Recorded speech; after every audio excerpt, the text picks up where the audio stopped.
Ramzan special में आज हम बनाएंगे क्रिस्पी पोटैटो लच्छेदार पकोड़े। तो रेसिपी स्टार्ट करते हैं। 4 टेबलस्पून आप बेसन ले लें। बेसन को आप छान कर इस्तेमाल कर लें। 1 अदद आलू बारीक कटा हुआ या आलू को आप कद्दूकस कर लें। 1 अदद बारीक कटा हुआ प्याज शामिल कर दें। 2 टेबलस्पून बारीक कटा हुआ पुदीना, 2 टेबलस्पून बारीक कटा हुआ हरा धनिया शामिल कर दें। 2 टेबलस्पून चावलों का आटा शामिल कर दें। 2 टेबलस्पून हम इसमें कॉर्नफ्लोर ऐड कर देंगे। इससे आपके पकोड़े क्रिस्पी बनेंगे।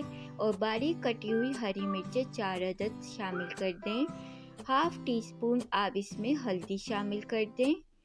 1 टीस्पून आप इसमें रेड चिली पाउडर शामिल कर दें। 2 टेबलस्पून आप इसमें साबुत सूखा धनिया शामिल कर दें। 1 टीस्पून आप इसमें चाट मसाला शामिल कर दें। नमक आप अपने टेस्ट के हिसाब से शामिल कर दें। और अब हम इसमें थोड़ा पानी शामिल करेंगे। थोड़ा थोड़ा करके आपने पानी शामिल करना है और एक बैटर तैयार कर लेना है। बैटर आपने ना ज़्यादा गाढ़ा रखना है और ना ज़्यादा पतला। अब हम कढ़ाई में ऑयल डालकर गरम कर लेंगे। कढ़ाई को अच्छे से गरम करने के बाद आप इसमें पकोड़े शामिल कर दें। पकोड़ों को आपने गोल्डन ब्राउन होने तक फ्राई कर लेना है।